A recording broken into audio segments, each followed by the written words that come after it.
Salutations, you wonderful specimen of curiosity. The universe has conspired to bring you to this exact video at this exact moment, and subscribing would be like giving the universe a little high five. Time to unleash the magic. The air in the private lounge at Brennan's Steakhouse was thick with cigar smoke, dense enough to mask whether the night was meant for joy or just another excuse to avoid the truth.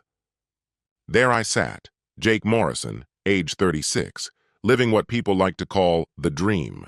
A financial advisor at Whitman and Associates, pulling in a six-figure income, married to a stunning woman, living in a colonial-style home in the leafy suburbs of Westwood, Massachusetts. Everything in my life looked pristine from the outside, wrapped up like a showroom model. Across the table, Derek, my best friend since college, was giving his best man speech yet another run-through. I think it was the fifth or sixth tonight. His delivery had softened, dulled a bit by the Johnny Walker Blue we'd been sipping since early evening. It was his bachelor party, and I was supposed to be soaking it all in, laughing at every joke.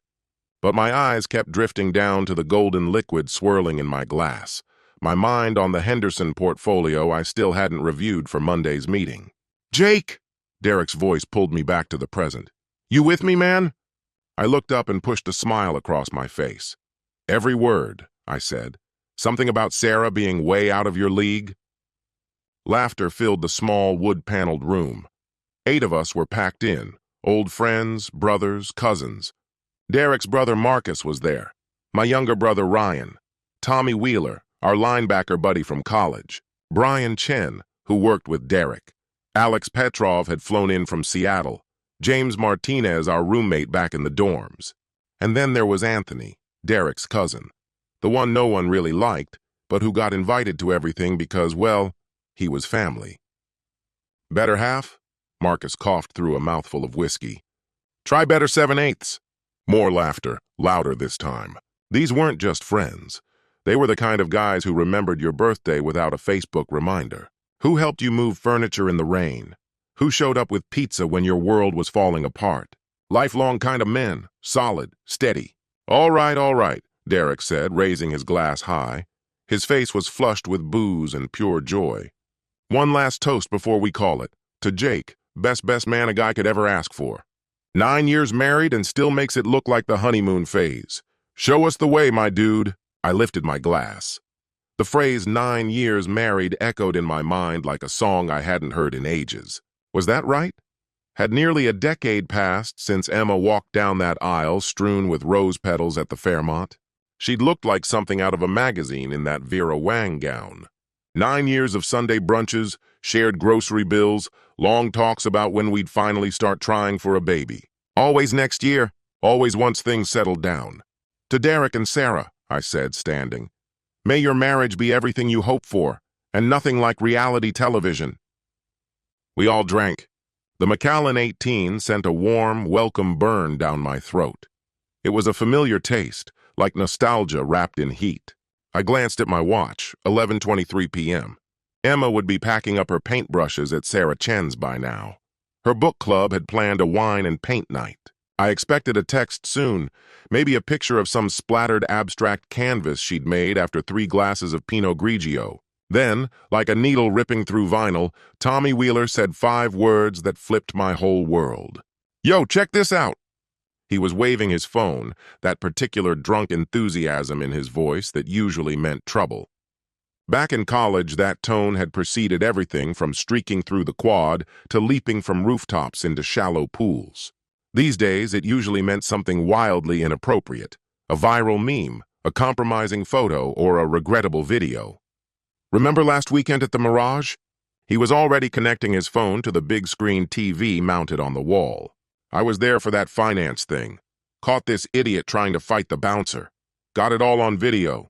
The footage was unsteady, clearly recorded through a haze of alcohol. At the center of the chaos was a guy in a skin-tight affliction shirt, bronzed like a rotisserie chicken and barking at security about disrespecting his dad's law firm. The room erupted in laughter, jokes flying about gym rats, Jersey Shore knockoffs, and classic Napoleon complexes. But I wasn't watching him. No, my eyes were locked on the background. There, cutting through the casino lobby like she owned the place, was Emma.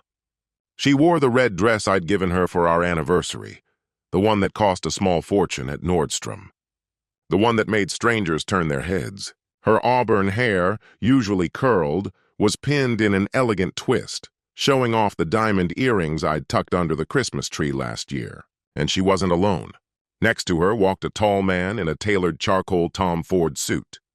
His hand rested gently, intimately, on the small of her back, a touch that spoke of comfort, of confidence, of possession.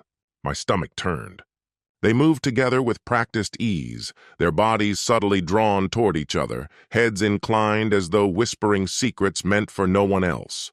She threw back her head and laughed, an unguarded, radiant sound, the kind I hadn't heard since our early years together. Not the strained chuckle she reserved for small talk with my colleagues at office events. They stopped near the elevator. The man turned slightly, just enough for the security camera to catch a glimpse of his face. Despite the dim lighting and low resolution, I knew exactly who he was. Dr. Nathan Cross, her orthodontist, the one smoothing her teeth into a perfect smile for nearly a year. The man who'd offered us a friends and family deal on her Invisalign, whose wife Linda had welcomed us into their sprawling Brookline estate just 3 weeks ago over wine and risotto, chatting casually about Caribbean getaways and elite preschools. Emma angled herself toward him, one hand lifting to his chest. She played absently with the knot of his tie, her fingers brushing fabric like it was second nature. She murmured something that made him grin, an easy, familiar grin, the kind that came from inside jokes and long-kept confidences. Then she leaned in, rising onto the balls of her feet, her body pressed flush against his. She kissed him. It wasn't polite. It wasn't accidental. This wasn't a misstep or a moment blurred by alcohol. It was deliberate, measured, rehearsed. The way her hand curled into his hair, the way his palm slipped lower on her back, said it all. They kissed like two people who had done it 100 times before. There was no urgency, no guilt, just certainty. They only pulled apart when the elevator dinged open. He waved her inside with a gallant tilt of his head, his hand still resting lightly on her hip. As the doors inched shut, she tugged him in again, laughing softly against his lips. The timestamp blinked on the screen like a flare. Saturday, 11:47 p.m. Saturday, the night she was supposed to be at her book club. She'd texted me just over an hour earlier, 10:30, said Sarah was already tipsy, that they were laughing and talking about where the crawdads sing. She'd sent a picture, too, a half-finished canvas, abstract, a splash of orange that might have been a sunset or a seizure. "Holy shit!" Brian's voice sliced through the noise, muffled and distant like I was underwater. "That guy just got wrecked. One punch." The video on the big screen kept rolling. Some juiced-up guy lay sprawled out, security swarming in. Tommy slurred a running commentary, probably into someone's phone. But I wasn't watching. I couldn't see anything anymore. My vision tunneled, shrinking to a pinhole. The periphery went dark, like when an old TV shuts off and leaves only a fading glow. "Jake?" Now Derek sounded worried. "You okay, man? You look pale." I stood without meaning to. My legs felt like someone else's, operating on muscle memory, detached from thought. The instincts I'd honed through years of pitch meetings and investor calls kicked in. Show no emotion. Keep control, even when everything is burning down. "I've got to head out," I heard myself say. My voice was steady, neutral, like I was stepping out to take a work call. Something came up. Family stuff. "What?" Derek lurched halfway to his feet. "Dude, you can't just bail on my bachelor party." We haven't even hit the shots yet. But I was already moving, legs on autopilot. "Ryan," I barked over my shoulder. "You're taking Derek home." No one else drives. Got it? Ryan started to trail after me. "Jake, wait." "What happened? Is it Dad? Mom?" "Just handle it," I said firmly, sliding into the voice I'd used my whole life, the one that told my little brother to listen, to trust me, to fall in line. The one that had gotten him through school, through job interviews, away from bad decisions. "I'll talk to you tomorrow." "Jake, come on." But I was already in the corridor, past the dining area, past the tables of couples who hadn't had their lives detonated by betrayal that night, who weren't watching their marriages disintegrate behind the glow of a security cam feed. The hostess tried to say something as I passed. Probably the end. Enjoy your night. Thanks again for dining at Brennan's. Maybe I gave her a brief nod. Maybe I walked right by without a word. The valet rushed toward me, already reaching for my keys. The red Tesla Model S, Emma's choice, she called it, sexier, waited beneath the archway like a sleek six-figure monument to our shared past. I slipped the kid a 20 and dropped into the driver's seat before he could grab the door. 9 years, roughly 3,285 days. That's how long I'd been sleeping beside someone I didn't truly know. Part 2. The Search. I sat alone in the restaurant parking lot for 15 minutes, engine idling, gripping the steering wheel so tightly I left imprints in the leather. The logical side of me, the one that passed the CFP exam with ease, the one trusted with managing hundreds of millions without flinching, scrambled for alternate explanations. Maybe it wasn't her. Maybe it was a look-alike, someone wearing an identical dress, with the same haircut, the same gestures, the same infectious laugh. My phone vibrated. A text from Derek. "You good? What's happening?" I didn't answer. Instead, I opened my messages with Emma. Our last conversation was from this morning. Me, 7:45 a.m. Board meeting ran over. Grabbing dinner with Derek and the guys for his bachelor night. Enjoy book club. Emma, 7:47 a.m. No problem, babe. Tell Derek congrats. Sarah's making sangria, so I might just crash at her place. Love you. Love you? The breezy tone of it made my stomach turn. My fingers moved instinctively. How's girls' night, babe? The typing dots appeared instantly. She was awake, alert, phone in hand, probably lying next to him. His fingers tracing her shoulder, both of them glued to their screens like any typical couple. Emma. So fun! Sarah's already tipsy, LOL. Probably staying here tonight. Don't wait up. The heart emoji that followed felt like a slap. A tiny digital kiss on the cheek after twisting a knife in my back. I took a screenshot, the attorney in me already assembling exhibits, outlining evidence. Then I opened Sarah Chen's Instagram. She was the type to record everything. Each plate of food, every get-together, even the most mundane seconds of her life. Sure enough, her story was updated 15 minutes ago. Sarah's place, easy to recognize from the faux industrial decor and exposed brick. They were toasting with wine glasses. Melissa from yoga was there, Jennifer from the club, Amy, who never shut up about her adopted dogs. Even Patricia had shown up, though nobody actually liked her. But no Emma. I saved that too. The phone rang. Ryan. Jake, what the hell's going on? Derek's freaking out. I need you to track Emma's phone, now. There was a pause. Ryan handled cybersecurity at Fidelity, monitoring data breaches and digital threats for one of the biggest firms in the world. He was the one who helped us set up the Family Locator app last year, after Emma got turned around during a solo hike in the White Mountains.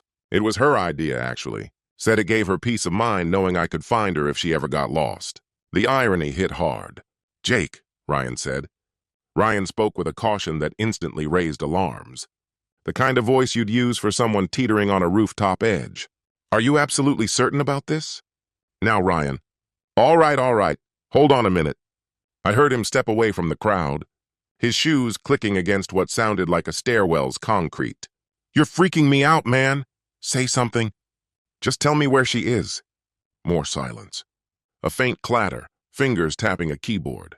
Ryan muttering as he navigated the software. She's... Damn it. Jake, she's at the Riverside Hotel. She's been there for 2 hours and 18 minutes. The Riverside. Of course. A sleek, upscale spot tucked into the back bay. Egyptian cotton sheets. Staff trained to keep their mouths shut. I'd sent clients there. Hosted a few dinners in their award-winning restaurant. Cocktails ran $40, but the privacy was unmatched. What's the room number? The app doesn't go that deep. Jake, maybe this isn't what you think. Thanks, I said flatly, cutting him off. Go back to the party. Keep Derek off my case.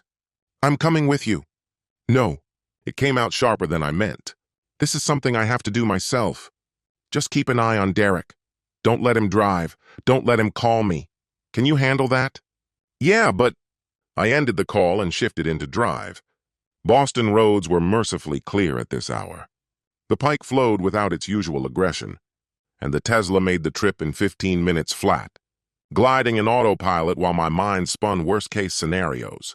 Maybe it was a late meeting with a client, at midnight, in a hotel, wearing that red dress. Maybe it was a medical situation. Dr. Cross treating someone and Emma was translating, comforting a patient, or maybe I'd completely lost it. Some kind of delusion unraveling inside my head. When I pulled up to the riverside, the valet stepped forward. I waved him off and parked in the garage myself. I needed control of something, even if it was just where I left my car. The lobby hadn't changed. Polished marble floors, dark wood accents, orchids everywhere. Smooth jazz floating from invisible speakers. Luxury that didn't show off, just quietly assured you it belonged. The man at the front desk glanced up, smiling automatically. That smile vanished the moment he registered my expression. "Good evening, sir. Welcome to the Riverside. How can I help you tonight?" I set my license down on the counter like it was evidence. "My wife, Emma Morrison. I need to know her room number." His professional smile gave way to something tighter, more cautious. The look of someone who's had to manage this type of scene before. "I'm sorry, but I'm not authorized to share guest details." "Family emergency," I said, already reaching for my wallet. I laid down $300 bills in a neat fan. Her father had a heart attack. She's not picking up. In Boston, hotel clerks had seen it all. Movie stars slipping in unnoticed. Senators cheating in secrecy. Shady transactions with questionable legality weren't even the most intense part of his week. Probably not by a long shot. His eyes darted between my face and the cash I'd laid on the counter, his brain calculating the equation, risk versus reward. "I could get fired for this," he murmured. I slid 2 more bills toward him. "Or you could help a man find his wife in the middle of a family emergency." With fluid ease, he swept the money off the counter. "Room 621. Want me to give them a call?" "No need." I stepped into the elevator. The mirrored walls bounced countless versions of me back at myself, each one wearing a perfectly pressed Tom Ford shirt, a Rolex glinting under the warm light, a wedding band still firmly on the left hand. I looked like someone in control, someone whose world made sense, a beautiful lie. 6 floors to figure out my move. Do I knock, storm in, lurk in the shadows till daylight? My phone vibrated. Emma again. "Hey, you didn't reply." "Everything okay? Gonna sleep over here? Sarah says hi." She lied with astonishing grace. No hesitation, no flicker of guilt. How often had this script played out? How many fake brunches, faux yoga sessions, invented shopping sprees? I didn't knock, didn't scream, didn't rage. Instead, I pulled out my phone and did what I was best at. I formulated a plan. I called the hotel. "Riverside Hotel, how can I assist you?" "Hi, this is building maintenance," I said in a brisk tone. "We're investigating a potential gas leak on the 6th floor. Room 621 needs to be evacuated as a safety measure. Discreetly, please. No need to cause panic." "Oh, of course, sir. Should I contact emergency services?" "That's already being handled. Just get them out of the room now." Quietly, I positioned myself near an alcove, half hidden behind the vending machines and ice dispenser. A perfect vantage point. I could see without being seen. The hallway's dull carpet absorbed most sounds, but I caught the distant chime of a room phone ringing. Muffled voices followed, rising urgency, just as planned. Room 621 burst open. Emma was the first out, clutching a hotel bathrobe that barely held shut. The lacy black lingerie beneath was unmistakable. La Perle, a Valentine's gift from me. Her hair was tousled. Familiar chaos I'd once adored. No brush could tame that specific aftermath. Her cheeks flushed, lipstick blurred, a faint hickey blossoming on her collarbone. Then came Dr. Nathan Cross. His shirt flapped open, pants undone and hastily pulled on. His hair was wild. Red scratches streaked across his chest. I'd seen those marks before. I knew her rhythm too well. In that instant, time didn't move. The world compressed to this corridor, this grotesque little unveiling of nearly a decade of marriage. Emma's gaze locked on mine. I watched emotions flicker across her face in rapid succession. Puzzlement, recognition, shame, dread, panic, and calculation. Her lips parted, about to speak, a story already forming. Book clubs, emergencies, some convoluted misunderstanding. I didn't wait. I raised my phone. Snap. The picture caught everything. Emma half-dressed in lingerie, bathrobe hanging open. Nathan, shirtless and disheveled behind her. The room number, 621, clearly visible. Smeared makeup, tangled hair, the hickey, the scratches. Proof. For the courts. For myself. Jake? Her voice came out small, unsure. Not the self-assured woman who'd kissed me that morning like nothing was wrong. I said nothing. Turned away. Walked slowly toward the elevator, my footsteps muted by thick hotel carpet. Jake, wait! She hurried after me, barefoot, the slap of her soles echoing. Please, let me explain. This isn't what it looks like. The elevator opened. Empty. Thank God. I stepped through the doorway and turned back toward her. There she stood, the woman I once vowed to cherish for the rest of my life, cloaked in both terry cloth and betrayal. Dr. Cross had already withdrawn into the suite, likely dialing his attorney without delay. Jake, please, we have to talk, she said, her voice shaky. I can explain. Just listen to me. The elevator doors started their slow, mechanical slide inward. I held her gaze, offering no words. My silence seemed to unnerve her far more than any outburst could have. As the doors met with a dull thud, the final image seared into my memory was her hand outstretched, those polished, French-tipped nails clawing at nothing. Part 3. The calculated collapse. As the elevator lowered, a tinny, warped version of The Way You Look Tonight trickled from the speakers. The cruel irony was as sharp as a knife to the ribs. When I stepped into the lobby, a small part of me expected Emma to have raced down the stairwell, robe flapping behind her. But the space was deserted, save for the front desk clerk, who pretended to be deeply invested in his computer screen. I made it to my car before the shock wore off and the crash began. My hands trembled against the wheel as I tried to make sense of what had just happened. Just after 10:30, I'd been a content husband, toasting at my best friend's bachelor party. Now at 12:15 a.m., I was... what? Betrayed? Humiliated? On the fast track to divorce court? Still, I didn't shout or sob or slam my fists into the dashboard. I did what I was trained to do. I started organizing.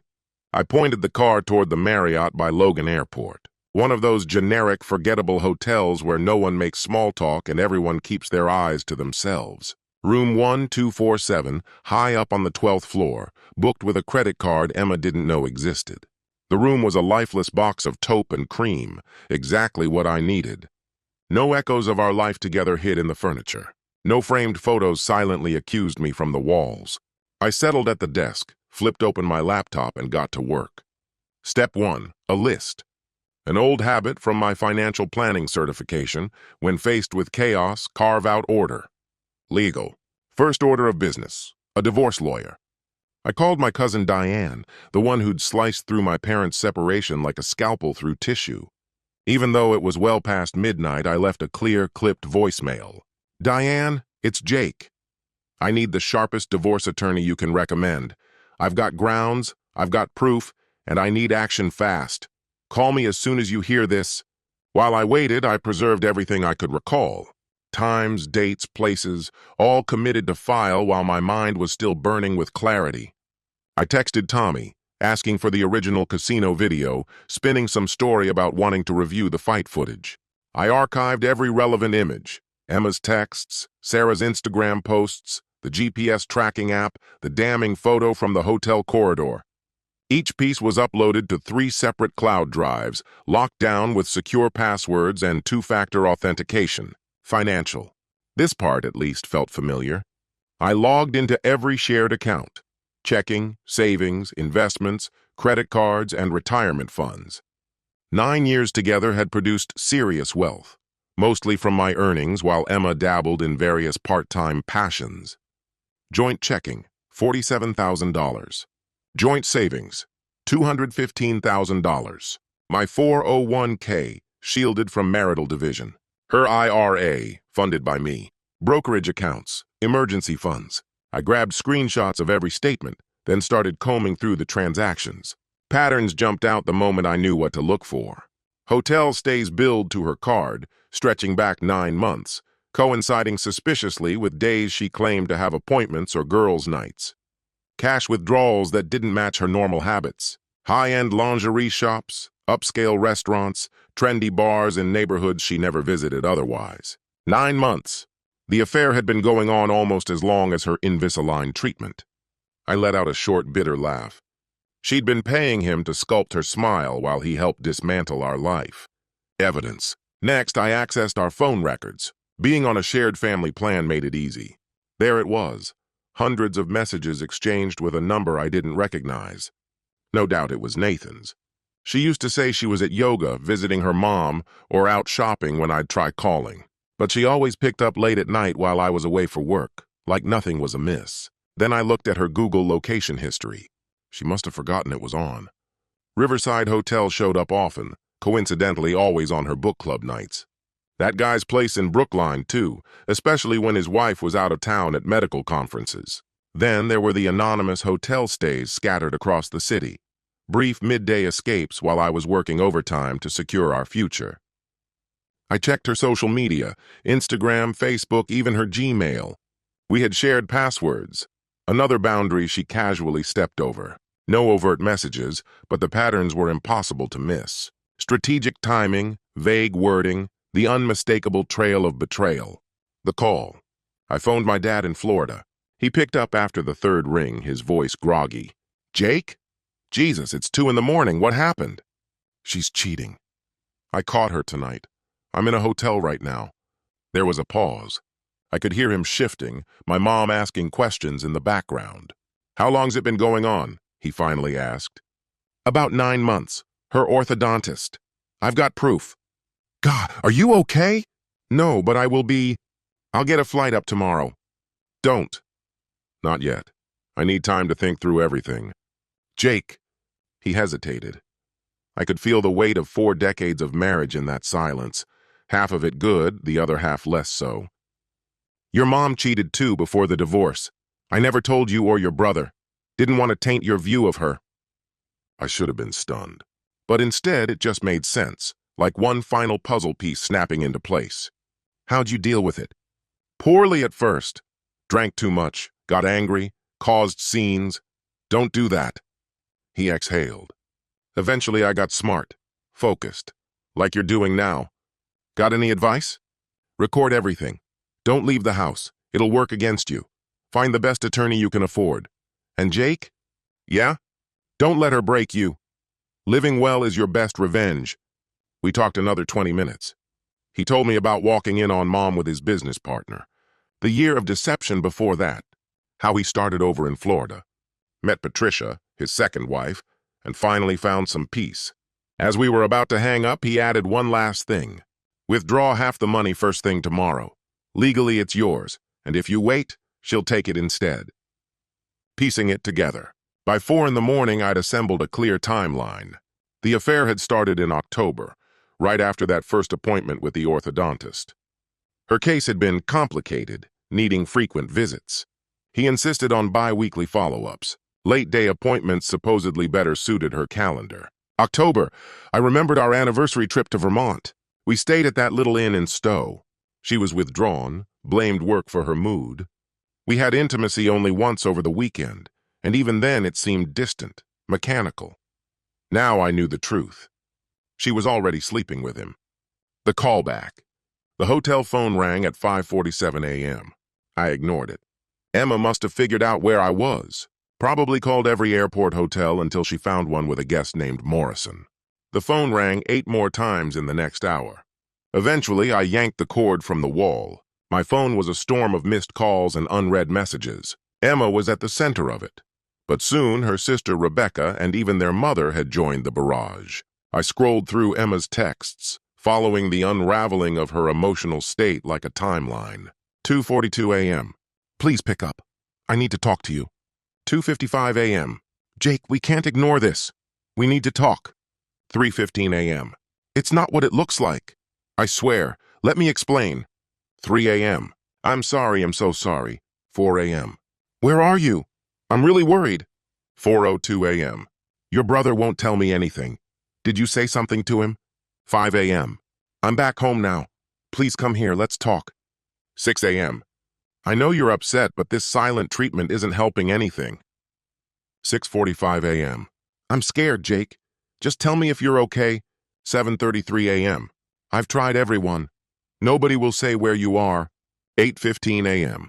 If you keep ignoring me, I'm going to call the cops. 8:45 a.m. Fine. I'll stay with Rebecca. Call me when you're ready to stop acting like a child. The shift from guilt to fury was textbook. I'd seen it over and over in my work with divorcing couples.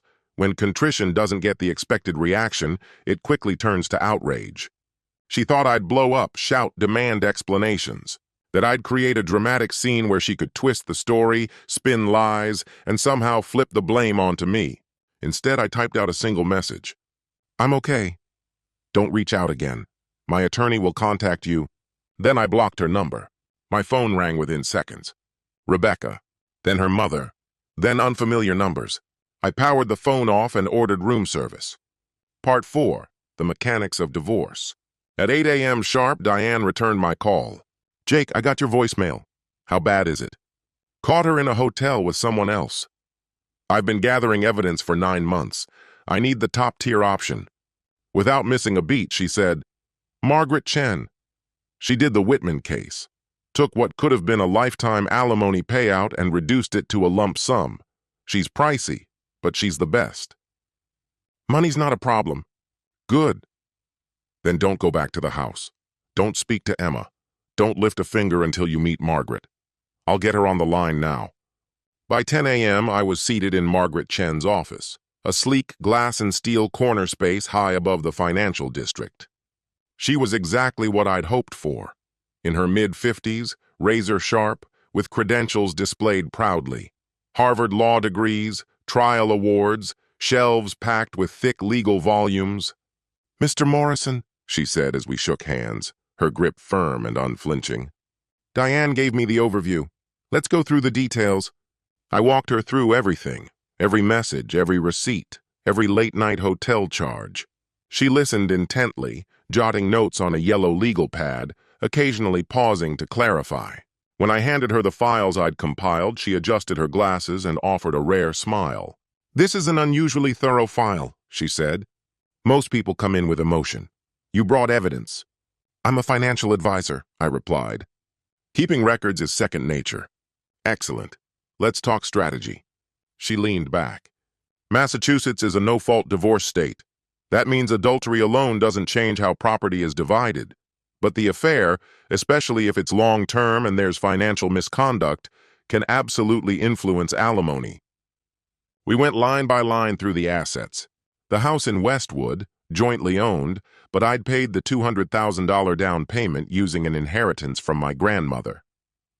Both cars, the Tesla and her BMW X3, were under my name. Investment accounts, a mix of shared and separate holdings.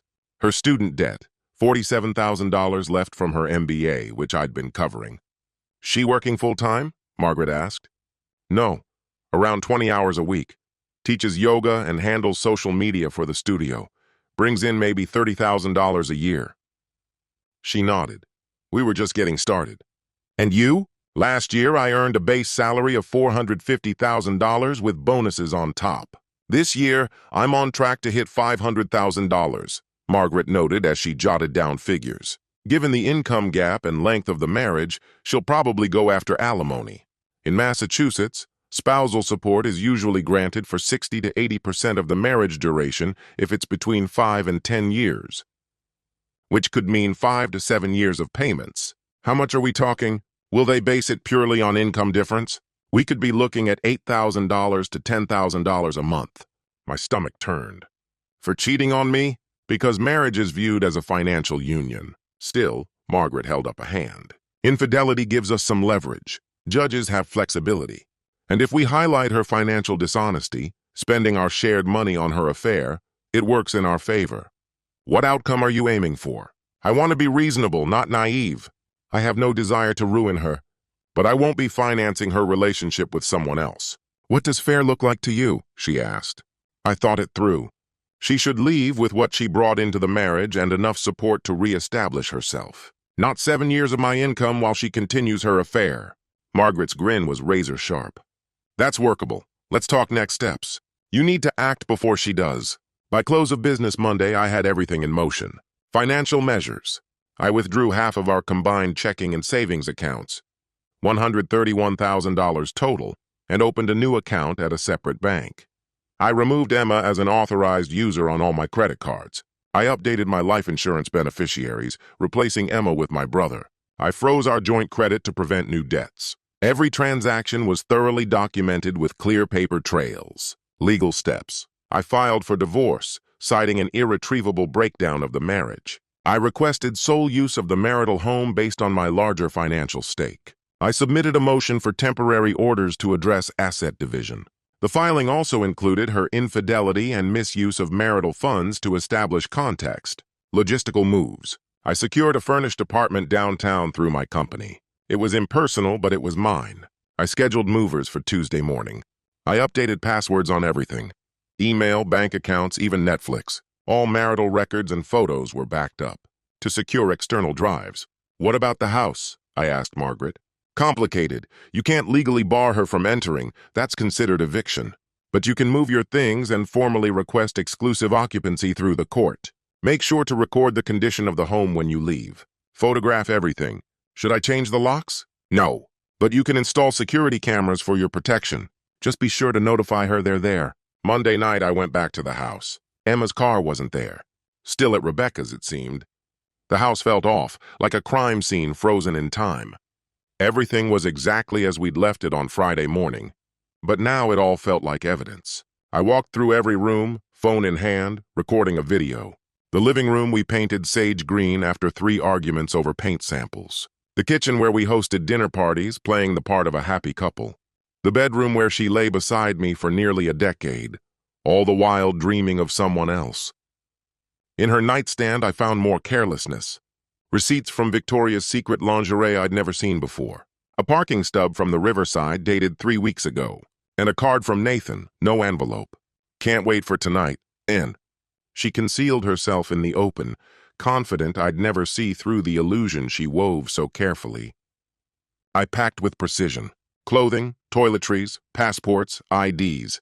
The wristwatches my grandfather left me in his will. A baseball, signed by the entire 2004 Red Sox roster. My framed diplomas, my licenses, certifications, the photographs from the years before she and I became a we. I left behind anything that belonged to both of us, anything that might be disputed or dragged into court. In the office, the truth unfolded further.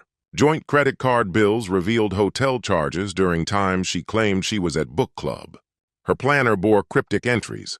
2P marked on days she said she'd gone shopping. Lingerie I'd never seen, tags untouched, tucked into the back of her filing cabinet. I didn't take it, didn't touch it, just photographed everything where it lay. She'd know that I knew. By midnight, my world was condensed into neat cardboard boxes ready for pickup. I stood at the threshold of the bedroom we'd once shared, reaching for something. Grief, anger, longing. But all I felt was a dull vacuum, a strange and distant sense of relief. I left 3 items on her pillow. A parking ticket from the Riverside garage, the receipt from Victoria's Secret, a printed copy of the divorce filing. No explanation, no words. Those objects said everything that needed saying. Part 5. Tuesday unraveled with ruthless clarity. The moving crew arrived promptly at 7 a.m. Professional, discreet, fast. By midday, they'd excised my presence from the house like a clean incision. I took only what was mine, no more, no less. Where my belongings had once rested, there were vacant spaces, absences that screamed louder than any confrontation.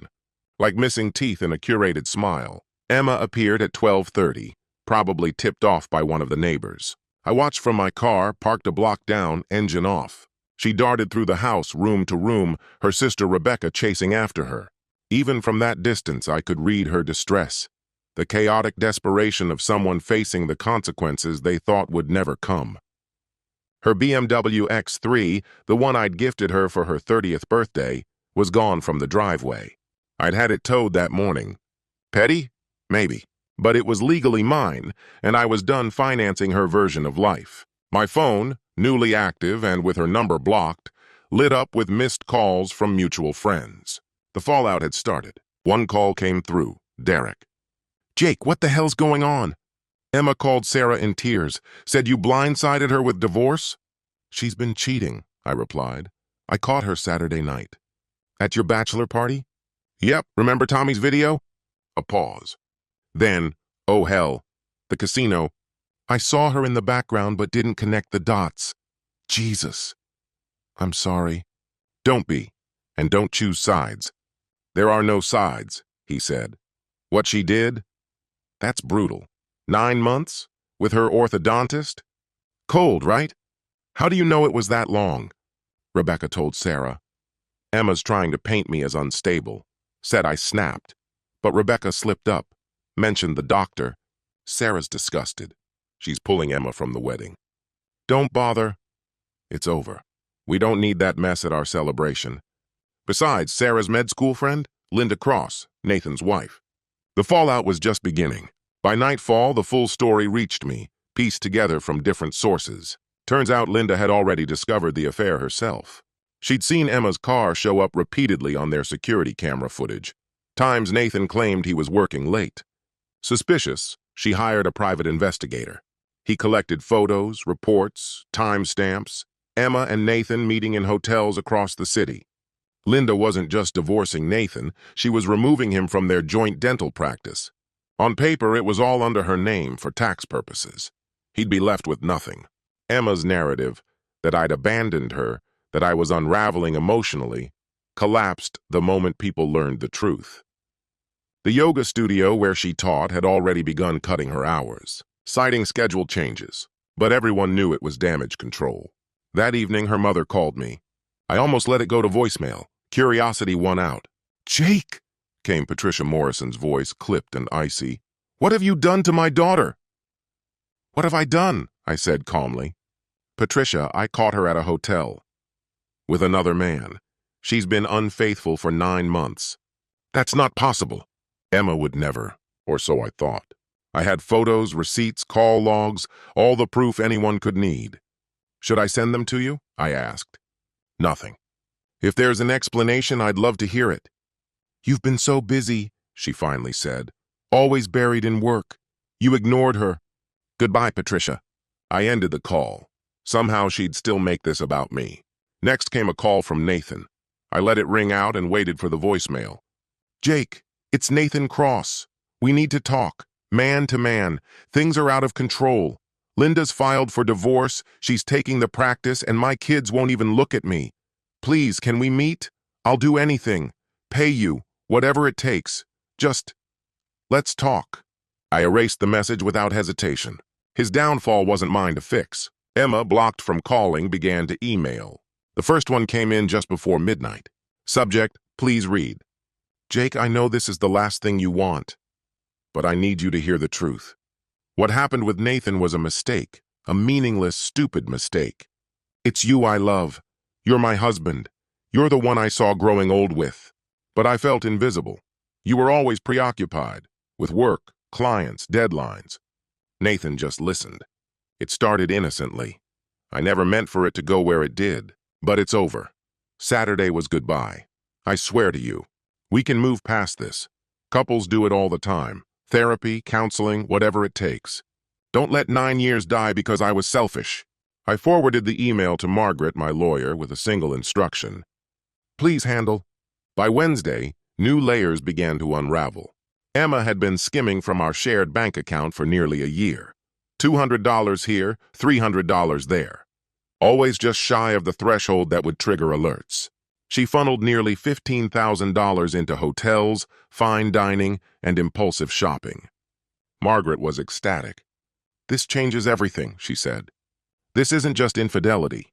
It's financial misconduct, asset theft. No court is going to award her significant alimony after this. Then came Thursday. Derek called, voice buzzing with disbelief. You're not going to believe this, he said. Nathan Cross is under investigation. His medical license is on the line.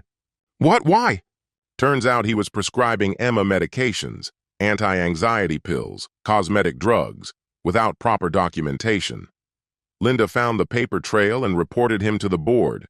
Their little affair, once wrapped in secrecy, was collapsing in disgrace. What had masqueraded as something thrilling and discreet now looked seedy and pathetic. A middle-aged dentist gambling his career for a lonely woman who craved both attention and easy prescriptions. By Friday, Emma's emails had taken on a roller coaster of emotions, the textbook stages of grief. Denial. This is a misunderstanding. If we could just talk, I could explain. Anger. You're being heartless. I made one mistake, and you're ruining my life. What kind of man does that? Bargaining. I'll sign whatever agreement you want. I'll start therapy. I'll never speak to Nathan again. Depression. I've lost everything. My husband, my home, my circle of friends. I don't know how to live like this. Acceptance. You're right. I destroyed what we had. I'm sorry. You deserve someone better. Even in supposed surrender, she crafted her words to stir pity. Margaret told me to stay silent. Let her unravel, she said. Every message is more ammunition. Part 6. The Reckoning. 3 weeks had passed since that tense evening at Brennan's when we finally sat down for our first mediation session regarding the divorce. Margaret had expedited the process, claiming the case was straightforward and that both parties were eager to settle quickly. Emma had retained Carl Brennan, competent enough, but nowhere near Margaret's lethal precision. I showed up ahead of schedule, flipping through documents beside Margaret in the conference room. 15 pounds lighter from a cocktail of stress and relentless 5 a.m. runs, I had clung to the discipline of routine like a life raft. Structure gave me something solid to hold on to amid the unraveling. I'd invested in tailored suits and had my hair trimmed into something sharp and unrecognizable, something Emma would have loathed. It was cropped and harsh like a blade. That morning, my reflection startled me, not because I didn't recognize the man, but because for once I might have. Emma arrived 5 minutes late, and I barely recognized her either. Gone was the woman who'd once radiated effortless confidence, fueled by my income and credit lines. She looked diminished, gaunt, fatigued, as if life had pressed its thumb down on her. Gone were the designer labels. She wore department store fare now. Her ring finger was bare, but the faint outline of where her wedding band had once sat told its own quiet story. "Jake," she murmured. I gave a silent nod, holding back any reply. Margaret had drilled it into me. Stay composed, let the attorneys speak, don't engage emotionally. "Shall we get started?" Margaret said, unfolding her file with brisk, practiced calm. "We're here to resolve the dissolution of marriage between Jacob Morrison and Emma Morrison, married on September 15th, 2015. She slid a document across the table. "Here is the proposed agreement." What followed felt less like a legal negotiation and more like an autopsy. 9 years of life and love reduced to assets, percentages, and bullet points. Assets. Sell the home, split the profits, minus my original $200,000 down payment. Investments. Divided fairly, except for the $15,000 Emma had siphoned away. Vehicles. Each party retained ownership of the cars titled in their name. I kept both of mine. Possessions. Already separated. Debts. Her student loans stayed hers. Credit cards in her name were her responsibility. Joint liabilities were minimal and to be divided evenly. Support. No ongoing alimony, citing both infidelity and misuse of marital finances. A lump sum of $50,000 was proposed as temporary support. Health insurance coverage for her, 6 months. Emma pushed back, her voice trembling as she tried to claw back alimony through emotional appeal. "I gave up a career for our marriage," she said. "I supported Jake's job, planned his client dinners, smiled at his side during every function. I made our house feel like a home. Now I'm 34 and barely employable because I chose us over me." Margaret didn't even blink. "Mrs. Morrison voluntarily limited her work hours to 20 per week," she began, tone clinical. "She holds an MBA from Boston University, fully funded by Mr. Morrison. Her so-called sacrifice coincided with a 9-month extramarital relationship financed with shared marital funds." Carl attempted to interrupt, but Margaret was already sliding a folder across the table. Receipts from hotels, credit card statements from restaurants, ATM withdrawals. Close to $15,000 in shared funds had been funneled into her affair. "And then there's the matter of the prescriptions," Margaret added. "Controlled substances written by Dr. Cross, your boyfriend, without valid documentation." Emma blanched. Those prescriptions were legitimate. Margaret's tone was glacial. Written by someone intimately involved with you, without proper medical oversight? I doubt the medical board will see it that way. And if the DEA gets involved... She let the implication hang in the room like smoke. Emma turned to Carl, who leaned in and murmured something low and urgent. After a long pause, she gave a small nod. "We'll accept the terms," Carl said quietly. During the recess, Emma approached me near the water cooler, a tightness around her eyes. "Did you really have to go after Nathan's license like that?" I set the paper cup down and looked at her straight on. For the first time, really. "I didn't threaten anything," I said evenly.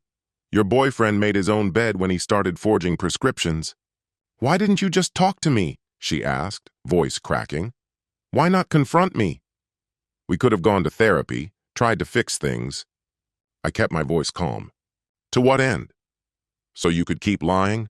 Keep spinning stories that made me the problem? Blame my career, say I neglected you, all while you played the wounded wife?" I shook my head slowly. "No. You had 9 months to make your decisions. I only needed 1 night to make mine."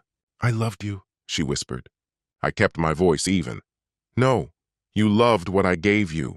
The home, the luxury, the status symbols. That's what you clung to. Love doesn't lie and hide for 9 months. Love doesn't sneak off to cheap hotels, siphoning money to keep secrets. Love doesn't sleep with someone else while still wearing the rings I placed on your hand. That's not how it was."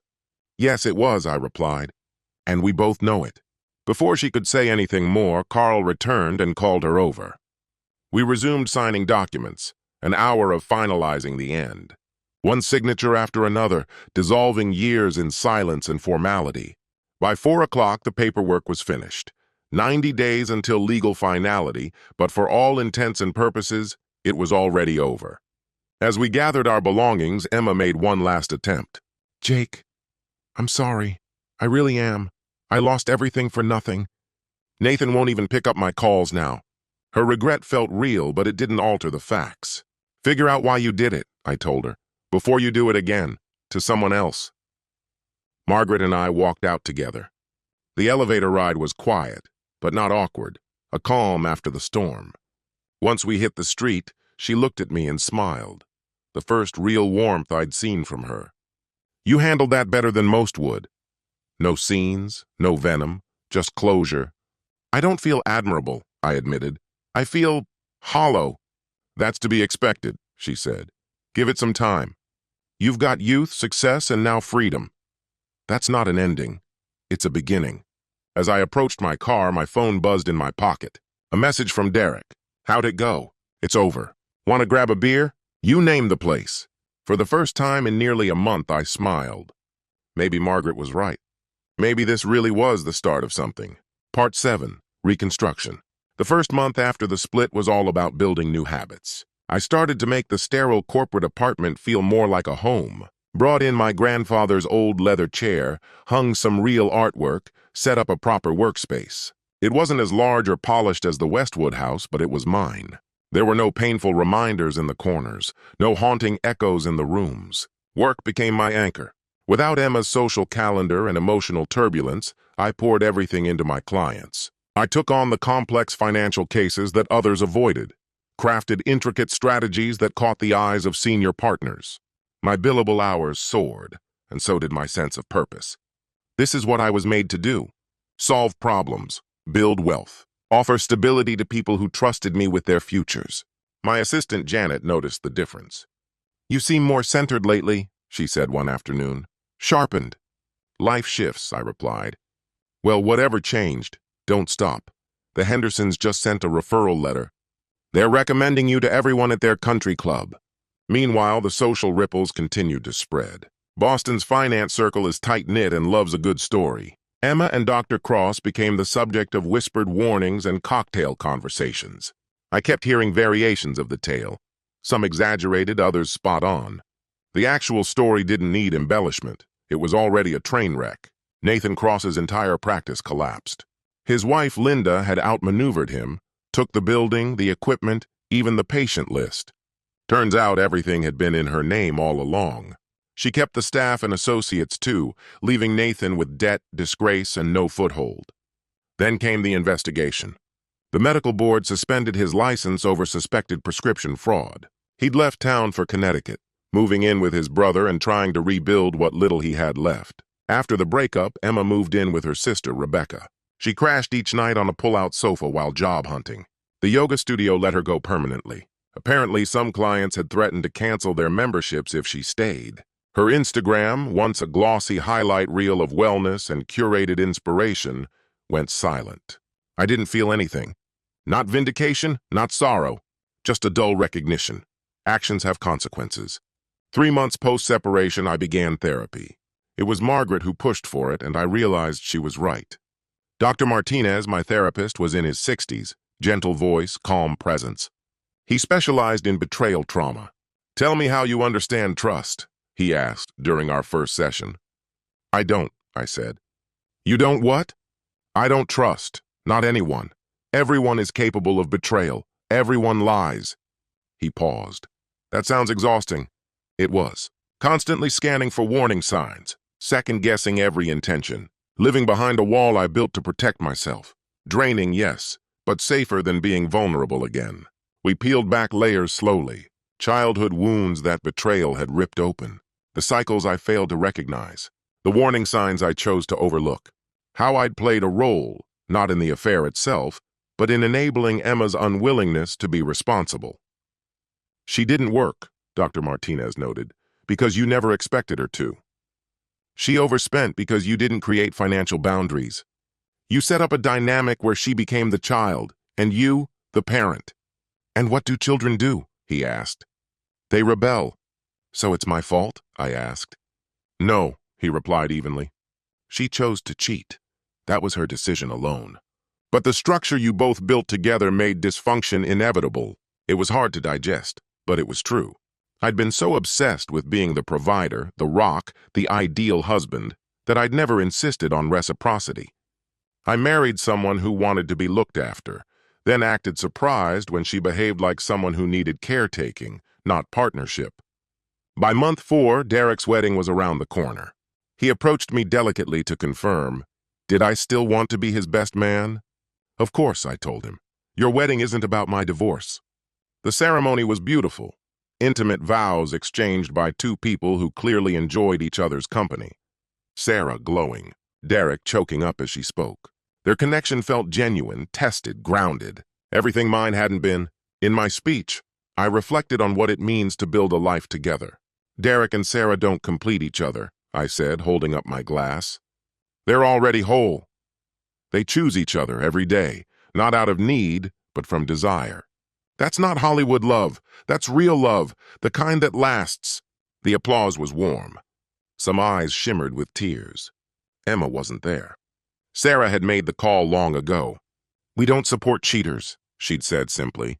Later at the reception, I struck up a conversation with Laura Fitzgerald. She was a pediatric surgeon at Mass General and had gone to med school with Sarah. Smart, quick-witted, disarmingly funny. Her self-deprecating humor actually made me laugh. Not the polite sort of laugh I'd learned to fake, but real, belly-deep laughter. "So you're the Jake," she teased, sipping her wine. "Sarah says you handled your divorce like a pro." "I handled it like an accountant," I joked. "Lots of spreadsheets, lots of documentation. Better than how my ex dealt with ours," she said. "He set my clothes on fire in the front yard." "What did you do?" "Called 911. He got charged with arson. We were still legally married, so I had to post his bail," she smirked. "Then I divorced him and sued him for the clothes." "You sued him?" I laughed. "They were very expensive clothes," she grinned. We ended up talking for 2 straight hours. She was nothing like Emma. Confident, self-made, at ease in her own skin. When she stepped away to take a patient call, I felt a surprising sense of disappointment. I'd wanted her to stay. "Get her number," Derek said as he suddenly appeared beside me. "I'm not ready for that," I replied. "Don't give me that crap," he shot back. "It's been 6 months since Emma left. You're allowed to start over. It's only been 4 months since we officially split. And she was seeing that orthodontist for 9 years while you were married. That relationship ended long before you caught her cheating." Just ask Laura for her number. I already had. We met up for coffee the following week, then had dinner, then breakfast after her brutal 30-hour shift. She looked completely worn out and somehow still gorgeous. While slicing into her pancakes, she gave me a warning. "I'm terrible at dating," she said. "I bury myself in work, I have a hard time opening up, and my ex left me with major trust issues." "Perfect," I replied. "I'm emotionally wrecked, likely a borderline alcoholic, and I've turned being jaded into a lifestyle. We'll be awful together." "The worst," she agreed. "Only, we weren't. We were actually kind of great. Cautious, deliberate. Two damaged people stepping gently around old wounds. She didn't expect me to rescue her. She earned more than I did anyway, and I didn't look to her to fix me. That was something I'd already started on my own. We just enjoyed being together." Part 8. The Unraveling Truth. 8 months after the separation, I got a call I never expected, from Linda Cross. I almost let it go to voicemail, but curiosity got the better of me. "Jake?"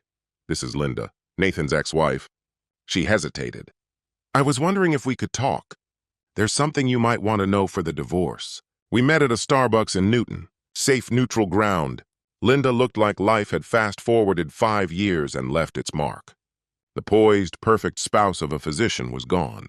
In her place was a woman who'd stared some painful truths in the face. "I hired a forensic accountant," she began without preamble. "Nathan was worse than we imagined," she explained calmly but with tight eyes. "He'd been cheating for years." Emma wasn't the first, or the last. She passed a folder across the table. Inside, credit card statements, hotel bills, pharmacy records. 6 women over 4 years, she continued.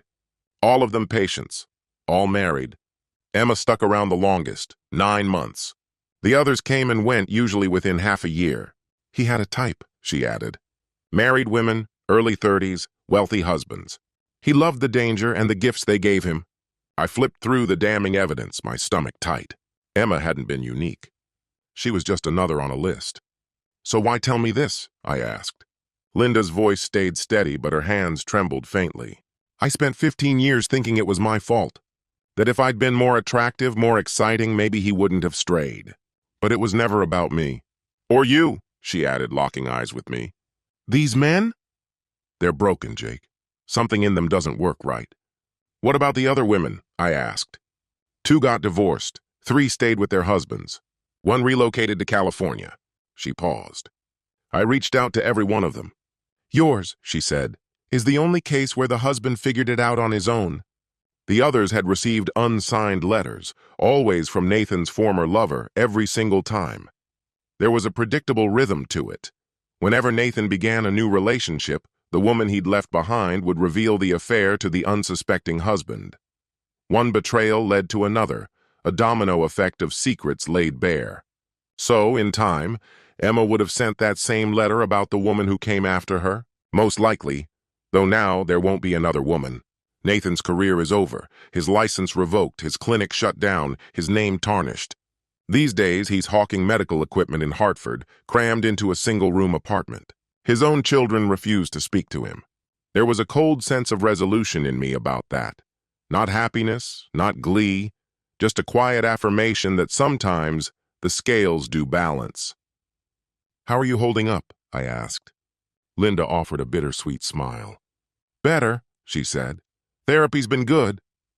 The payout from selling the practice helps even more." She gave a small shrug. "I'm seeing someone now, a kind accountant who thinks Nathan's a fool. My kids are in therapy too. They're handling it better than I expected. They're tough." She gathered the documents she'd brought. "I wanted you to understand, this wasn't your fault," she said. "We didn't break our marriages. They did." After she left, I stayed at the table, staring into my now cold coffee, thoughts unraveling. Emma hadn't fallen prey to some charismatic manipulator. She'd simply been another restless suburban wife, searching for a thrill. The ordinariness of it all hit harder than if it had been some sweeping, passionate affair. There was no grand romance, just boredom wrapped in secrecy. Later that night, I had dinner with Laura. I told her about my conversation with Linda. "How did it make you feel?" she asked. "I'm not sure. Vindicated, I guess. But also sad. It paints Emma in a different light, less villainous, more pitiful. Maybe that's better, I added. There's something seductive about evil. But pathetic? That's just pathetic. Did you ever come close? I asked her. To cheating on your ex? Laura thought for a moment. Once, she admitted. There was this attending during my residency. Brilliant guy. Hilarious. Totally my type. We had crazy chemistry.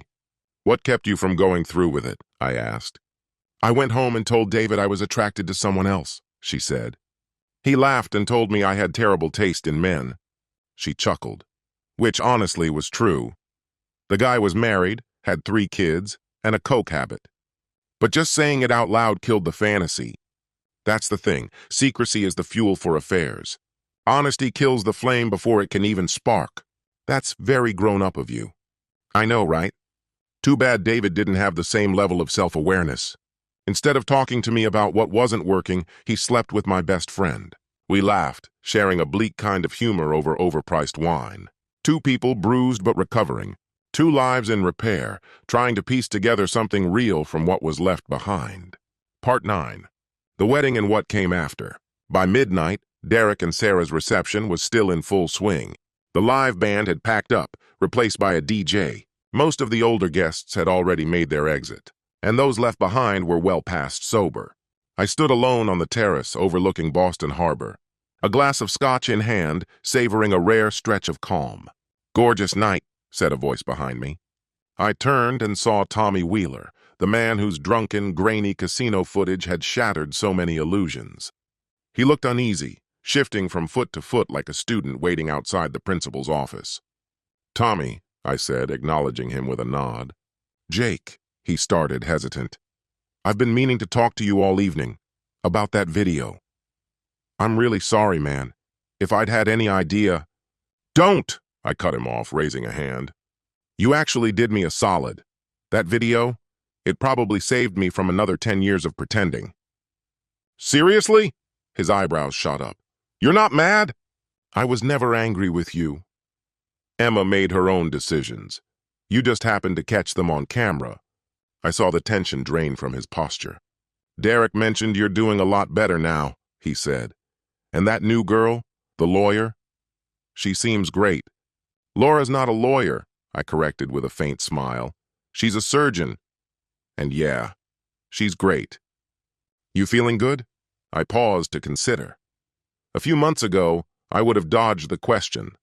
But after half a year of therapy and slowly piecing my life back together, I could answer with honesty. I'm getting there. A different kind of good? Tommy asked. More real? That's a poetic way of putting it, I replied. He chuckled. Want to hear something totally messed up? He said, grinning. That casino video? It's got over 3 million views now. I blinked. Come again? I put it on TikTok. You know, the clip of the drunk guy throwing punches at the bouncer? It blew up. But all the comments are about the couple in the background. Apparently, internet sleuths figured out it was an affair. Some woman even said it was her husband. My stomach turned. You're not serious. Swear on my life, he said. Linda Cross commented, wrote, that's my husband with his side piece. Got like 50,000 likes. The absurdity of the modern world never failed to floor me. What had been the implosion of my life was now viral content, dissected and joked about by complete strangers. Somewhere, people were rewatching the moment my marriage collapsed, analyzing it like an episode of reality TV. Did you take it down? I tried, he said with a wince. But it's been ripped and reposted 100 times, out of my hands. I'm really sorry. I tossed back the last of my scotch, the burn a small comfort. Not your fault, I muttered. It's just, Jesus. Emma must be humiliated, he said, his voice dropping. Screw Emma, Tommy snapped, surprising me with the sudden edge in his tone. She had a good thing with you. Everyone saw it, and she blew it. For what? Some guy handing out antibiotics and whitening strips? Inside, Derek was giving another one of his heartfelt toasts, this one about loyalty and lifelong bonds. The reception was winding down. Couples were drifting to the dance floor for a final slow song. Singles were eyeing their last chances. Life around me carried on as if nothing had broken. An hour later, Laura found me. Her hair was a little wild, her cheeks pink from champagne, her smile easy. "There you are," she said, walking up to me. "I've been stuck dodging Derek's cousin Anthony.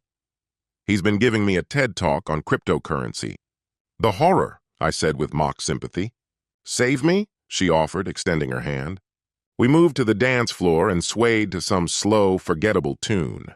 She leaned into me, and it wasn't the way Emma had. It was something else, something new. Taller, stronger, more grounded. Everything between us had changed. Emma had always been chaos masked as passion. Laura, by contrast, was peace wrapped in warmth. Emma had needed endless affirmation. Laura, quiet moments. Emma had been someone I felt I had to fix. Laura stood firmly beside me as an equal. "What's running through your head?" she asked. "Honestly? How different this feels," I admitted. "Different good or different bad?" "Good," I said, without a doubt. She leaned back slightly, eyes searching mine. "I'm not Emma, Jake. I never will be. I'm hardly ever home. I forget anniversaries. I burn toast and avoid parties like the plague." I kissed her mid-sentence. "I'm not chasing the past. I want you. Flaws, cereal dinners, all of it." She raised an eyebrow. "That was a pretty slick line, Morrison." "I have my moments." The song faded. Another picked up. We kept swaying. Part 10, the email. 1 year after the ink had dried on the divorce papers, an email arrived that stopped me mid-sip of my morning coffee. The sender? A new address I didn't recognize? I'd blocked every old one. Subject line, "You have a right to know." I hovered over delete, nearly clicked. But curiosity, especially when it came to Emma, always won out. "Jake, I know I've forfeited any right to speak to you. I know you've blocked every avenue of contact, and I understand. I'm writing this through a fresh account, not to intrude, not to disrupt, but because my therapist says part of healing is accountability. You deserve the truth. I've spent the last 8 months in therapy, real therapy, not the kind I used to fake. Dr. Brennan specializes in both addiction and infidelity, and yes, it turns out I'm an addict, not to drugs, to attention, to praise, to being wanted. It's ugly, but it's real. I've come to face things I never wanted to see about myself, truths that make my skin crawl. Like how I chose you because you were safe. You had your life together, and I wanted someone to carry me. Like how I never truly loved you, not in the way you should have been loved, because I didn't even know how to love myself. The affair wasn't about Nathan, or about you. It was about the emptiness I kept trying to fill with admiration and desire. I'm not looking for you to forgive me. I don't deserve that. But Dr. Brennan believes that real recovery starts with radical honesty. And I was never honest with you. So here it is. It started the second week I began working for Nathan. He flirted. I flirted back. It made me feel seen. It wasn't just emotional. The first time was during lunch, on the chair in his office. I know that's graphic, but you should know the full weight of what happened. I was ready to walk away from our life. Nathan said he'd leave Linda. We had this ridiculous plan to disappear together, like we were in some melodramatic movie. I was completely lost in the fantasy. I racked up nearly $30,000 keeping the illusion alive. Had a secret credit card you never knew. I'm still drowning in the debt. Worse, I risked your health. I never told you. I never gave you the choice. I've been tested. I'm clean, but I exposed you without your knowledge. That might be the cruelest thing I've done. And when you found us? Nathan cut me off instantly. Blocked me before I even made it home. All those promises, they meant nothing. Linda later told me I wasn't the first. Just one in a string. I wasn't special. I was just convenient. These days, I answer phones at a call center. $15 an hour commission if I'm lucky. I sleep on a pull-out in Rebecca's living room with her kids screaming around me. No car. I take the bus. Goodwill is my go-to store. Ramen's a staple. And honestly, it's probably more than I deserve. I heard you're seeing someone. A doctor. That's good. You deserve someone smart, strong, capable of loving you the way I never could. I wonder if she realizes the price I paid. Most of my family won't even return my calls. Our old group, friends we both shared, have completely distanced themselves. Nathan left the city. He's building something new, far from here. And I'm stuck. 35 years old, starting not from scratch, but from deep below it. The only thing I have to show for myself is my sobriety. From attention, from validation, from performance. 267 days clean. It's the only milestone I can claim now. Sometimes I dream about that night by the river. You didn't speak. Just stood there, snapped that photo, and walked away. No shouting, no scene. But your silence cut deeper than any angry words ever could. In the quiet, I had to face the echo of my own actions. I didn't like what I heard. Jake, I'm sorry. Not the kind of sorry that's meant to manipulate or undo consequences. A real one. The kind that stings because it's rooted in truth. I'm sorry for the damage I did to you, for shattering something that once held so much promise. You were a good man, a loyal partner. I wasn't, and that's not your fault. That failure belongs entirely to me. I hope you've found peace since then, that you've rediscovered trust, that the memories of us can one day bring warmth instead of ache, because there were good moments before I ruined it all. I hold on to those, not to justify but to remember, that I once had the capacity for love, for something better. Maybe that means I can grow into someone worthy of a second chance, somewhere else, someday. You don't need to answer this. I'm not reaching out for forgiveness or comfort. I just needed you to know all of it. The full, brutal truth. You deserve that much. Live well, Jake. Find joy. Be loved in the way I never let you be. Emma. I read it twice before leaning back in my chair. The morning light filtered through my office windows, casting gold over the dust drifting in the air. Somewhere out there, Emma was putting on her headset, preparing for another day at the call center. Somewhere, Nathan was making sales calls about medical equipment. Life kept going. I forwarded the message to Dr. Martinez with no comment. We'd talk it over in therapy, pull it apart, analyze what it meant for my progress. But in this moment, I felt calm, not pleased that she was struggling, not triumphant in her regret, just at peace. My phone buzzed. It was Laura, texting from her shift. Long night, lost someone. Can I come over? Wine and hugs? 7, okay? I'll cook, I typed back. Liar. You'll order Thai. You know me too well. Scary how functional we are. Gross. I smiled, closed the email, and turned back to my desk. The Henderson file needed revising. There was a day to finish, a life to live. 2 years later, the conference room at the Four Seasons overflowed with attendees. What had started as a modest workshop, financial guidance through life changes, had ballooned into something far bigger. Now it had a wait list, media coverage, and more people than chairs. I stood at the podium facing a sea of expectant faces, and for a second, I wondered how I'd ended up here. Behind me, the screen flashed charts about estate structuring and wealth protection, but everyone in that room knew the real reason they'd come. The story, the scandal, the infamous video, the quiet divorce that had become whispered lore in Boston's financial circles. I skipped ahead a few slides. Let's talk about the elephant in the room. There was a ripple of polite laughter. Most of you know what happened. I found out my wife was cheating. I didn't scream. I didn't post online. I divorced her quietly, protected what was mine, and moved forward. I paused. You're wondering how? Here's the truth. I was lucky. Lucky a friend captured the moment on camera. Lucky I could afford top legal representation. Lucky I had everything documented. But most of all, I was lucky I chose silence over spectacle. For the next hour, I gave practical advice. How to keep assets separate. Why shared credit cards can be risky. What legal options exist when trust is broken. Beneath it all was a deeper thread. Dignity. Self-respect. The strength it takes to walk away with your head held high. The opposite of love isn't hate, I said, closing my presentation. It's indifference. When someone betrays you, how you respond will define your future more than the betrayal itself. Choose wisely. Applause rose from the crowd, warm and sincere. During the Q&A, a young woman in the back raised her hand. Do you ever wish you'd tried harder? Therapy? Rebuilding trust? I'd heard this question before, and over 2 years my answer had matured. I regret her decisions, but I don't regret my response to them. Forgiveness isn't always healing. Sometimes healing begins when you accept who someone really is and believe them the first time. Afterward, Margaret Chen came up to say hello. She was as sharp as ever, one of the few professional connections who had stood by me. Over time, she'd become more than a colleague, a friend. Great speech. Hard to believe you're the same guy who showed up in my office that Sunday. That guy was just getting by. The one today? He's thriving. Laura couldn't make it? She had surgery. She'll catch the recording later, while pretending she isn't beaming with pride. Margaret chuckled. So, when's the big day? Big day? Don't play dumb. That woman looks at you like you're the last star in the sky.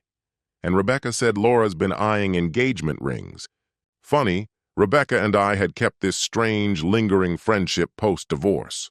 She couldn't stand how Emma had acted and kicked her out after a few months of crashing on the couch. Every so often we met for coffee, united by the chaos Emma had left in both our lives. She's looking at rings? Margaret raised an eyebrow. Come on, you've been living together half a year. What did you think was coming? She wasn't wrong. Laura had moved in little by little. A toothbrush appeared first, then a few outfits for work, and before I knew it, she was simply part of the home. It felt natural, unforced, like our lives had begun to intertwine on their own, not because we made it happen, but because it was meant to. That night I came home to find her curled on the couch, still in her scrubs, laptop on her knees, my speech playing. My boyfriend, the life coach, she said, eyes on the screen. Should I be worried about your fans? Oh, definitely, she smirked. Middle-aged accountants are wild for motivational speakers. The hottest demo. She paused the video. It was a good talk. You noticed I didn't bring up the viral clip? No need, she said, settling against me. The internet already knows. She rested her head on my shoulder. You know what I love most about us? My irresistible charm? Besides that, we don't hide things. It's steady, honest, beautiful in a boring sort of way, the kind of boring that makes life feel full. We sat there quietly, city lights shimmering across Boston's skyline. Somewhere out there, Emma was chasing whatever she considered a future. Nathan was starting fresh down in Connecticut. The versions of ourselves who once lived in chaos, they were just shadows now, drifting through other people's stories. Margaret said you've been ring shopping, I said, testing the waters. Laura froze. That gossip. I was being subtle. Browsing rings is subtle? It was just looking. Theoretical. Completely hypothetical. And hypothetically, what were you drawn to? She straightened, eyes scanning my face. Wait, is this an actual conversation? Seems like it. Okay. Then in theory, I liked vintage stuff. Art Deco from the 20s maybe. Understated, classy, something elegant that doesn't snag on gloves. All in theory, of course. Of course. Well, in a totally hypothetical situation, I may have already bought a ring like that. She blinked. You're kidding. I wasn't. I'd had the thing in my pocket for 2 weeks, waiting for a moment that felt right. But perfect moments don't come. Life just continues. I reached into my jacket and pulled out the small velvet box. Laura Fitzgerald, would you, hypothetically, marry me? Her gaze dropped to the ring, 1920s Art Deco, modest diamond, sleek and practical. Exactly what she'd just described. You ass, she said, eyes wide. I had this whole proposal planned for you. You were going to propose? Obviously. You're a disaster with romance. I've seen your attempts. It's tragic. So, yes? She kissed me softly, then drew back. Yes. But we're doing a prenup. A real one. Of course. Not because I expect things to go wrong, she continued, but we've both been through fire. Clear lines, protected space, no illusions. Margaret already put together a draft. Laura laughed. We're hopeless. The absolute worst, I said, grinning. Later that day, as she dialed her parents with tears of joy streaming down her face, and as we quietly mapped out a wedding far different from the one I had once endured, my thoughts drifted toward the meaning of love. Not the glossy, cinematic version, not rose petals and moonlight promises, but something sturdier, something earned. Real love, I realized, wasn't about spectacle. It was about truth, shared effort, and choosing each other. Not blindly, but with full awareness of each other's flaws and strengths. Chapter 12. The TEDx Boston Moment. Half a year after the ceremony, I found myself stepping onto the signature red carpet of TEDx Boston. Blazing lights obscured the audience, but their presence was undeniable. A sea of expectant listeners, eager for a story of heartbreak and healing. I opened with a simple line. 2.5 years ago, everything changed. It began at my best friend's bachelor party, when someone hit play on a video that altered the course of my life. There, in the corner of a shaky recording of some drunken scuffle, I caught sight of my wife, the woman I'd loved for 9 years, entering a hotel elevator beside a man who wasn't me, her orthodontist of all people. The same man who had been fixing her teeth was simultaneously dismantling our marriage. I felt a shift in the room. They knew. Anyone in Boston's professional scene had heard whispers, but hearing it from me firsthand changed things. That night I stood at a crossroads. I could have confronted her in a rage. I could have stormed out, made a scene, fueled a headline. Instead, I chose something far harder: silence. Deliberate, calculated silence. And that single decision would come to define everything that came next. I spoke to the audience about the strength in restraint, about how refusing to lash out forces the other person to sit alone with the weight of their actions, about how it shields your dignity and prevents unnecessary damage, about how silence, far from being weakness, can be a strategy, calm in the eye of emotional chaos. I told them silence isn't passive. It's power in stillness. Every moment you don't yell, don't plead, don't chase answers from someone who's already revealed their truth. That's strength. That's control. I walked through the process, avoiding names but offering real steps. Collecting evidence, consulting legal counsel, securing assets, and most crucially, leaning on trusted emotional support. But even more than the logistics, I dove into the personal transformation. The hardest part wasn't signing papers or handling the gossip. It was rebuilding trust, learning to believe again, in others, in smiles, in love itself. Understanding that being open isn't naive. It's necessary for connection that matters. As I neared the end, I left them with this: when someone reveals who they are, accept it. And if they break your trust, you're at a fork in the road. You can scream, demand answers that will never satisfy. Or you can recognize the strange gift they've given you, the clarity of who they truly are, and respond with intention, with quiet resolve. Let your silence echo louder than any retaliation. Revenge isn't just about living well, though that's part of it. It's about living honestly. It's about crafting something genuine from the ruins of deception, choosing serenity over spectacle, the future over the wreckage of the past, and choosing to grow rather than grip tightly to old pain. Thank you. The applause roared through the auditorium.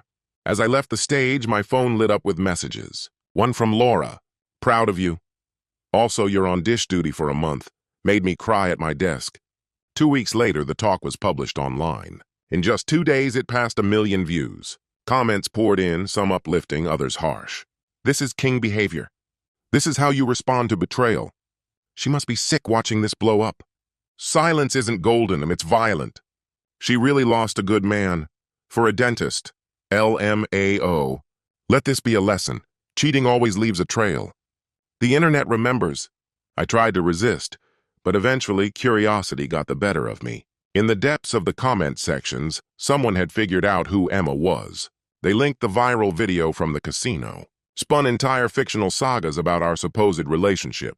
What had once been a private heartbreak was now fodder for the internet's entertainment machine. A week later, a message came through from Rebecca. Emma saw the talk, it read. She's not doing well. Just thought you should know. I stared at my phone for a long moment, unsure of what emotion to let in. Part of me, petty human, felt vindicated. But mostly I felt a quiet kind of grief. Grief that our marriage had become a warning sign for others. Grief that Emma was still hurting. Grief that our pain had been repackaged as digital spectacle. I texted back, not my problem anymore.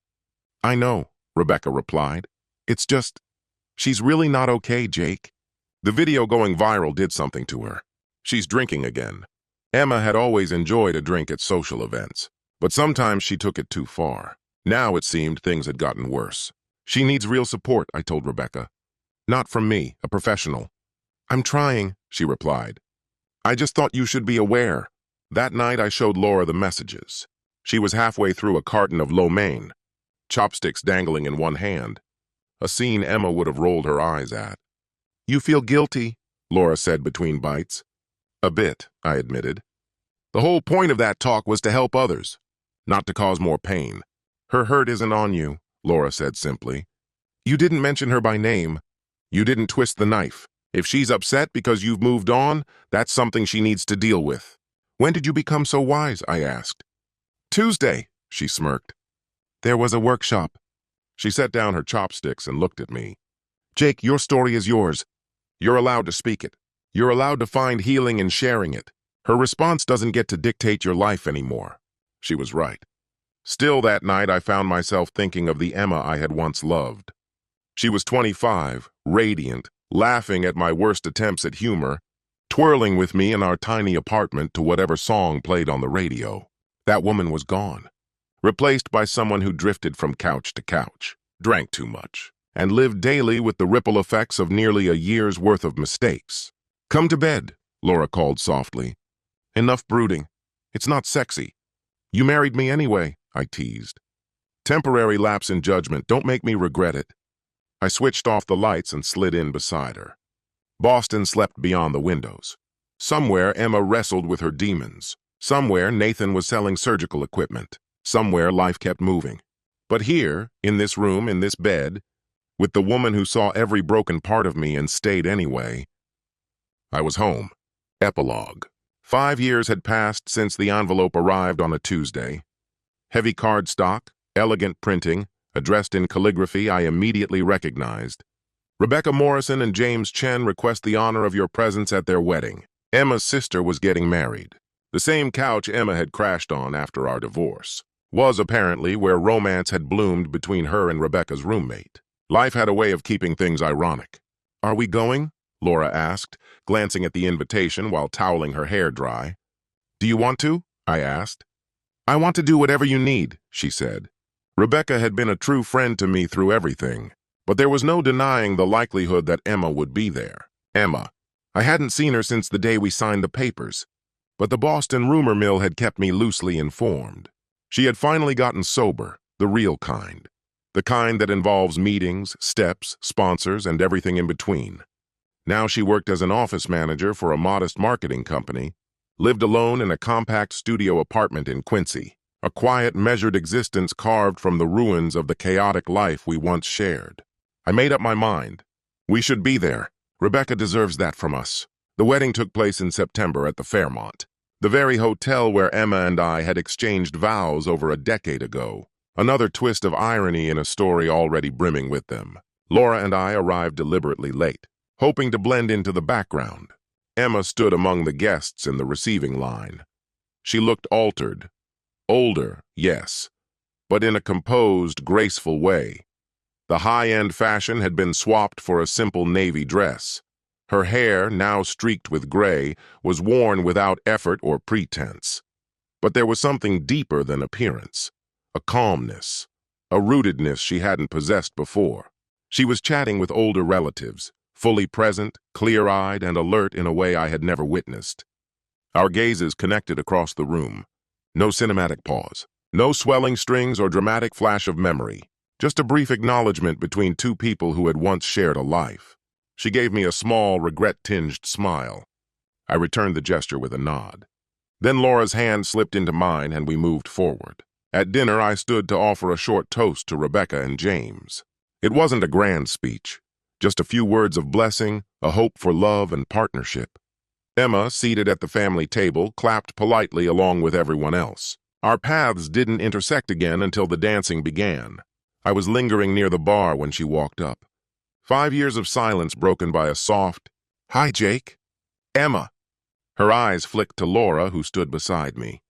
You must be Dr. Fitzgerald. Rebecca always speaks so warmly of you. It's Morrison now, Laura replied with quiet kindness. But thank you. An uncomfortable stillness settled. Then Emma asked, Would you mind if I spoke to Jake for a moment? Just briefly. Laura glanced at me. I gave a small nod. I'll be right back, I said to my wife. Emma and I stepped out onto the terrace. Not the same one, but still the same hotel, as if the building itself was mocking us with repetition. The city shimmered below, breathtaking and indifferent. You look good, she said. So do you. Rebecca told me you're sober. 3 years now. The real kind. Not just clenching my way through it. She gave a wry smile. Apparently I'm an alcoholic too. Who knew? I'm glad you got help. Your talk helped, actually, that TDEX one. My sponsor made me watch it 14 times. Said I needed to see what it all looked like from your side. She stared out at the skyline. I'm sorry, Jake. Genuinely sorry. I'm not asking you to forgive me. I just needed to say it. I know. Do you? She asked. Do you know I still dream about it sometimes? Not the affair. That feels like it happened to someone else entirely. But that moment in the hallway, you standing there, not saying a word, just raising your phone, taking the photo, and walking away. She let out a breath. That silence, it was flawless. Devastating, but flawless. It left me nowhere to hide, made me confront myself without distractions. I wasn't trying to hurt you, I said. I know, she replied. That's what made it unbearable. You weren't angry. You were finished. And that kind of calm, it cuts deeper than rage ever could. We stood quietly after that, not needing to fill the space between us. Inside the venue, the music was lively. People danced freely, wrapped in joy, immersed in the rhythm of their lives. I'm teaching now, Emma said out of the blue. At AA meetings. I share my story with rooms full of people trying to crawl out of the ruins addiction left behind. Different drugs, same devastation. Sometimes I talk about us. Hope that's all right. It's your history too, I said. She shook her head, resolute. No, it's what I did to us. There's a distinction. She turned to look at me directly. Can I ask you something? Were there signs I should have seen? Clues that told me you'd respond the way you did? I gave it thought. You never really saw me, Emma. Not fully. You saw the version who covered expenses, fixed things, stayed calm. But not the man who could lose himself in silence for hours, solving intricate equations, finding order and comfort in charts and systems. That man doesn't break down. He measures his next move. I get that now, she said. In recovery, they have you take stock of everything. I realized I'd never looked at you as a person. You were a role, husband, provider, my fallback. And when you stopped being that, I didn't know who was left. She gave a short laugh, sharp at the edges. But really, you were always who you said you were. I just wasn't paying attention. We should go back, I said. Laura's probably looking for us. She's good for you. Rebecca says you laugh more these days. She's right. As we made our way back inside, Emma reached out and gently touched my arm. Thanks for showing up. For your grace. For not making Rebecca take sides. You're a good man, Jake Morrison. I wish I'd seen that when it counted. When I returned, Laura was dancing with Derek. She glanced at me, a silent question in her raised brow. I gave a small shake of my head. All good, I mouthed. Nothing to worry about. When the music ended, she came over. How'd it go? Fine. Closure, maybe.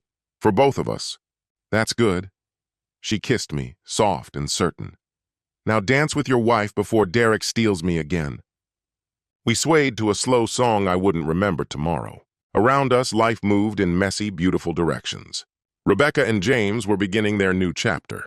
Emma slipped quietly back into her world. Nathan was still just a memory in Connecticut. The past stayed where it belonged. Any regrets? Laura asked.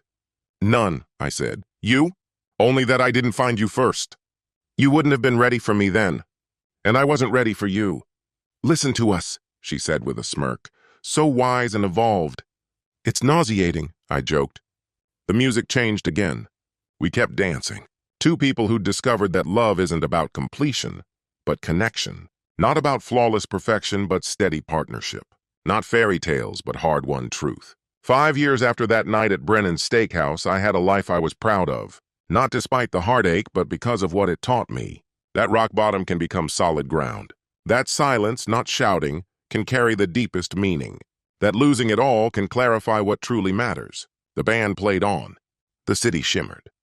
And the two of us, survivors of what once was, danced into what could be. Rebuilding something true from the wreckage of something that never was. In the end, that's all any of us can do. Take our shattered pieces and craft something stronger. Choose healing over resentment. Find calm after chaos. The best revenge wasn't living well. It was just living. Honestly, bravely, completely. And that was enough.